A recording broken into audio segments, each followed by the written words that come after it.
আজকে একটু বেরিয়েছিলাম ঘুরতে, আর ঘুরতে ঘুরতে বহুত কষ্ট হয়ে গেছিলো, তো চলে এসেছিলাম একটুখানি খাবার দাবার খেতে। ভাই আমরা কয়েকজন মিলে গেছিলাম ঘুরতে, তো যেতে যেতে ভাই চলে এসেছিলাম এই দোকানটাতে।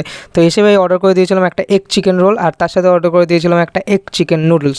দুটোই কিন্তু খেতে কেমন ছিল সেটা পরে বলবো, এখন বলবো না। যাই হোক ভাই, কাকু কিন্তু নুডলসের মধ্যে একদম ভারকে চিকেন ঢালছিল ভাই, একদম মজা পেয়ে যাবে ভাই, দেখেই মজা পেয়ে যাবে খাওয়ার আগে। যাই হোক ভাই, এইটা চলো একটুখানি টেস্ট করে দিই। আর লোকেশনটা ভাই সবার শেষে বলছি, বাই দ্য ওয়ে যারা যারা এখনো সাবস্ক্রাইব করেনি তাড়াতাড়ি করে সাবস্ক্রাইব করো। আর প্রথমে টেস্ট করছে ভাই কঙ্ক, আর কঙ্ক বলছে সেই লেগেছে নাকি। তারপর চলে এসেছে আমাদের চাউমিন বা যাই হোক নুডলস। তো এটা খাবে রূপম, আর রূপম খেয়ে টেস্ট করে বলবে কেমন হয়েছে। ও বলছে যে ভাই ভালো লাগছে।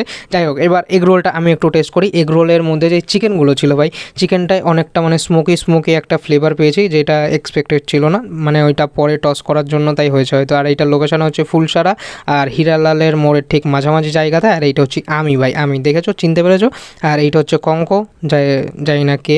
আর এটা হচ্ছে ভাই রূপম, যাকে আমি অর্ঘ্য বলে দিয়েছিলাম ভুল করে। যাই হোক, টাটা বাই, দেখা হচ্ছে আবার।